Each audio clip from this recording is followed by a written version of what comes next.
Hey, welcome to Breaking Boxes with No Fun Dave. Oh, look at that. I just happen to have my app right there.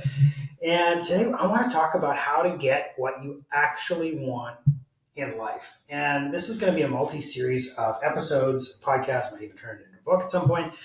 But the idea is that um, the world around us has put us into these boxes and said that, oh, no, you got to do things a certain way. You got to get good grades in school so you can get into high school. And then you got to get good grades in high school so you can get into university. And then you got to get into university so you can have good grades in university. And then if you graduate with the right degree, then you'll be able to get a good job. You work at that good job your entire life, and you'll get to retire and do what you want. So according to the world, you have to wait or work for, I don't know, let's call it 60 years, 55 to 60 years before you actually get to do what you want in life. But it's just not true. It's not the case. In fact, we had a friend of mine. This is years ago. He was a partner of my dad's in an accounting firm, and they had his goal his whole life was to work and to retire, and he did. And he retired. And he retired at 55, and he died a month later. And so it's like, all of that work that you did in your life was so that you could retire, and then you retired and you didn't even get to see any of it because you had a terminal illness and you died right away. So just because we think that we're promised a certain amount of time, or just because we think we're healthy, doesn't mean that we actually get that much time. We know that we're alive today, and that's about it.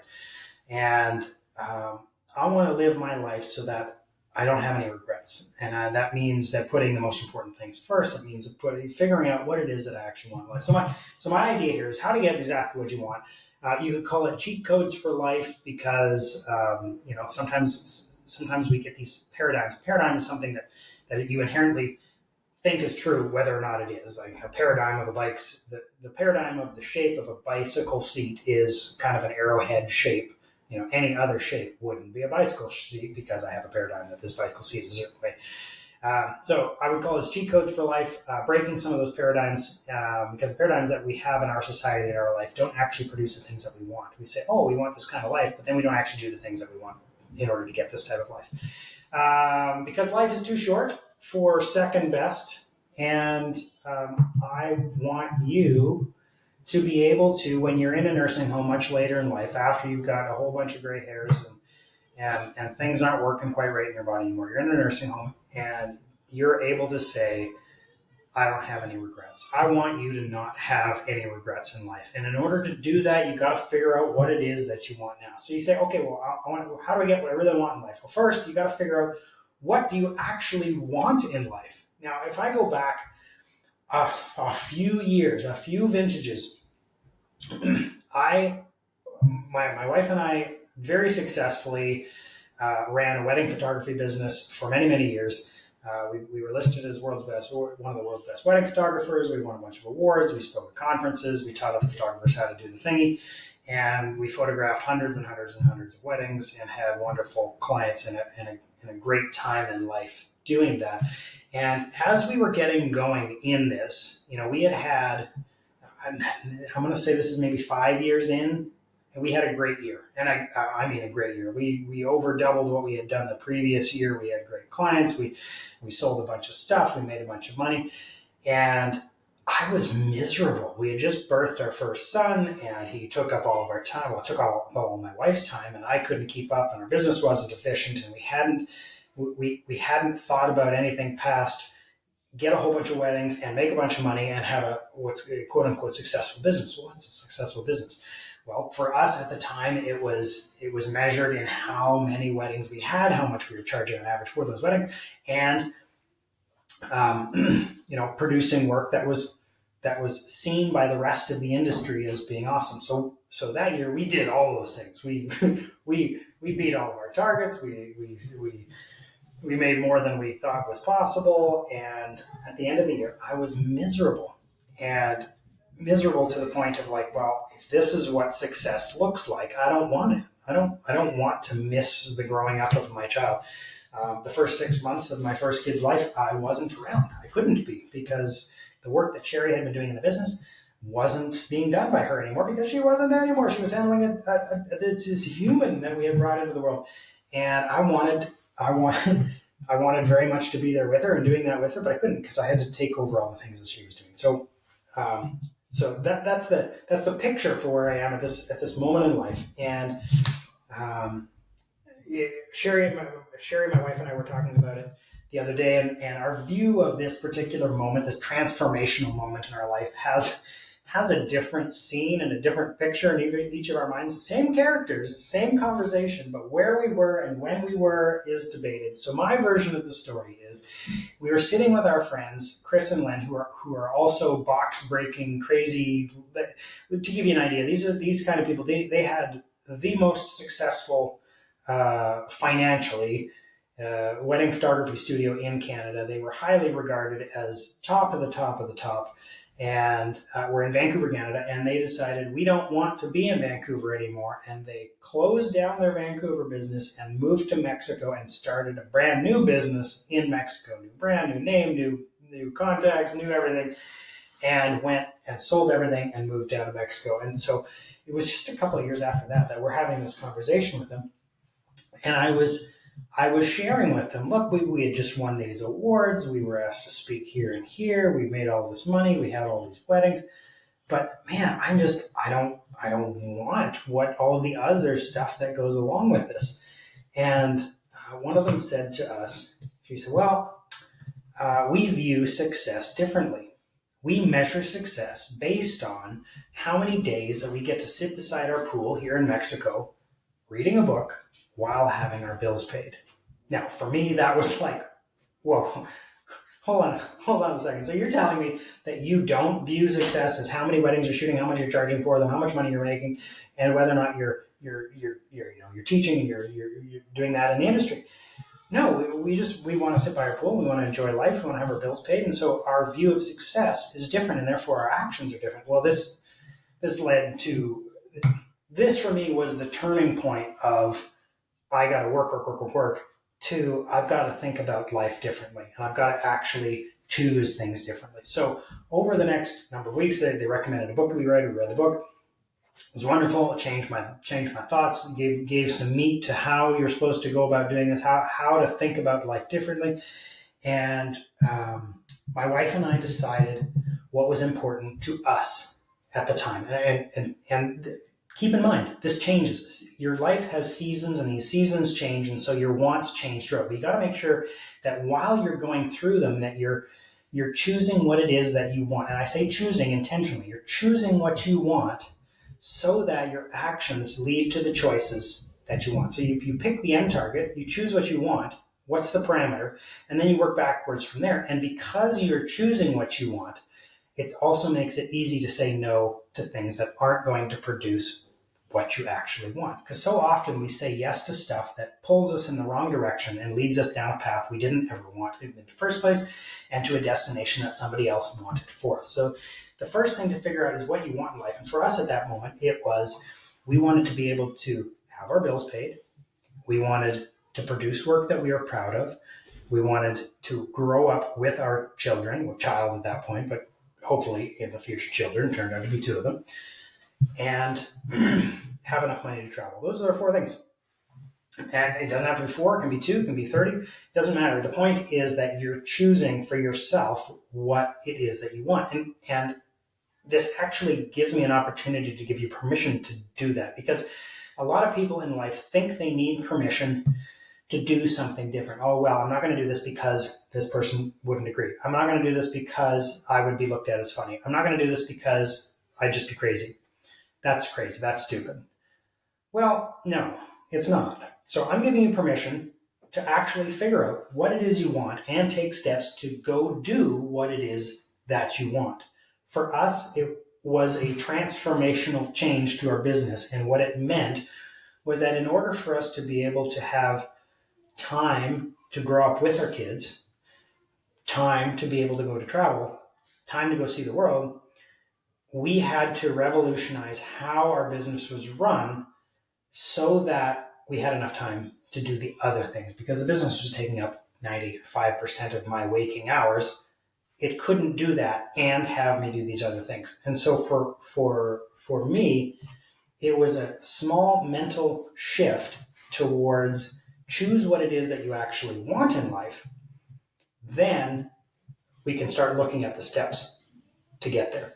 But if you start taking the steps without figuring out the direction you actually want to go, you're going to be in trouble really quickly, because if you shoot an arrow at a non-target, you'll never hit it. You can shoot all the arrows you want and you won't even know if you hit them because you don't have a target that you're aiming for. So when you're looking at your life, as things go wrong, or as stresses go up, or as the amount of things that we have to do goes up, our vision gets shorter. We look more in, what do I have to do right now? What do I have to do today? What do I have to do right now? Oh, well, I've got a call in an hour. Maybe I can do this in the next 25 minutes. Our vision gets very short, but just like when we're driving down the road, the best way to do that is to look far ahead, look far down the road, and then you can see all the obstacles and you can make sure you're headed in the right direction. But as soon as you look at the steering wheel, you'll probably crash pretty quickly because you're looking so short that you can't even see the road that's right in front of you that you're supposed to be staying on.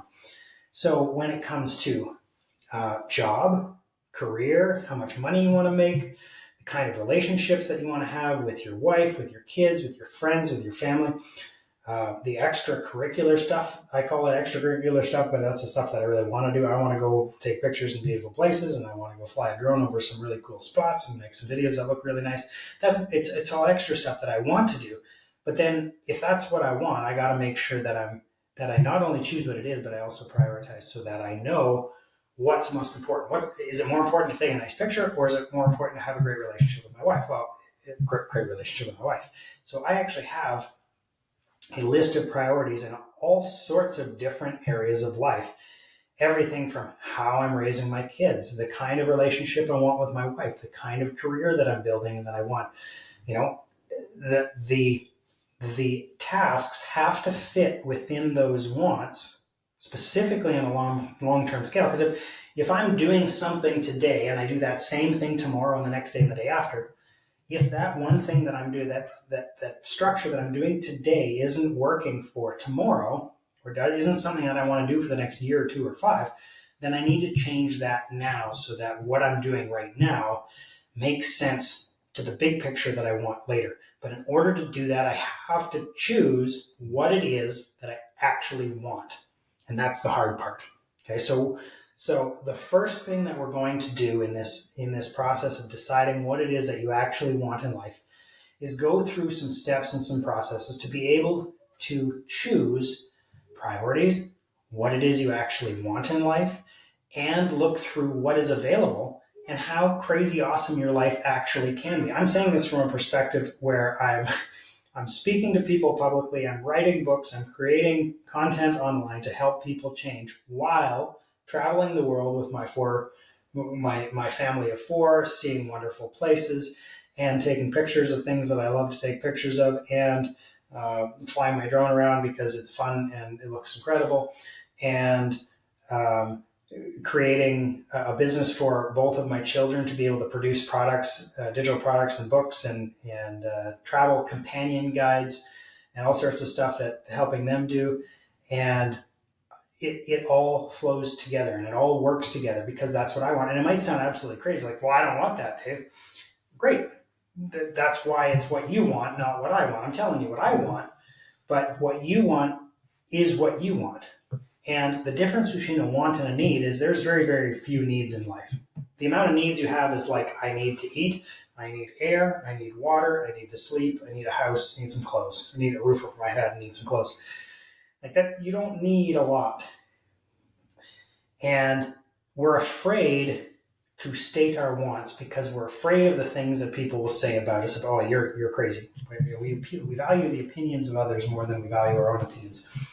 And the thing is, you don't have to justify a want. A need? Sure. I'm hungry. I'm going to starve and die. I need food. I don't need to travel. I don't need to go see Rome or Paris or Zimbabwe. But I want to. Just like I want a coffee in the morning.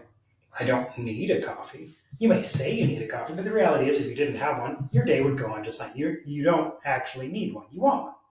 And that's okay.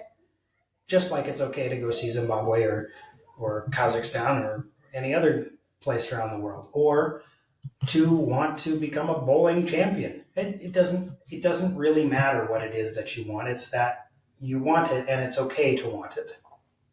And so I'm giving you permission to look into your life and to say, what do I want? And so that's the question that we're going to dive into first. What do I want?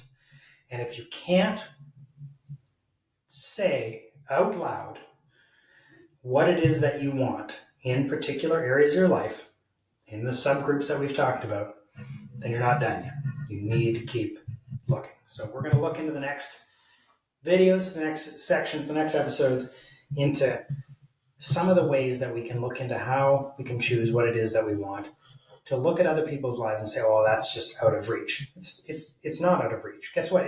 It would have seemed out of reach to them at one point too, but if somebody else is doing it, there's a good chance that you can do it too. Okay, maybe you're not a 6'8" basketball player and you're not going to go play in the NBA. I certainly am not a 5'7" and not being able to jump like Muggsy Bogues, but there are other wants that I have. I had a want a couple of years back that was crazy. I after playing professional golf for a lot of years and playing golf at a very high level for the last 25 years, I wanted to gain 30 yards of distance off the tee. Well, somebody was doing it, and so if they could do it, why can't I do it? And so I went and found the process and figured it out and worked at it, and in 4 months I did gain 30 yards off the tee. Mainly to prove to myself that I could, and it was fun because I wanted to, and that was okay. And it fit within my structure, but it was something that I want, and I took the steps to go get it. And you can take the steps that can be taken to get what you want as well, whether that's in career, whether that's in business, in getting promotion in a company, whether it's in having an awesome marriage, whether it's being an awesome parent, whether it's becoming a race car driver. You want what you want, and you can choose what you want, and you will choose what you want. You stick with me, we'll choose what you want, and go take the steps to take action, make a plan, and go do it.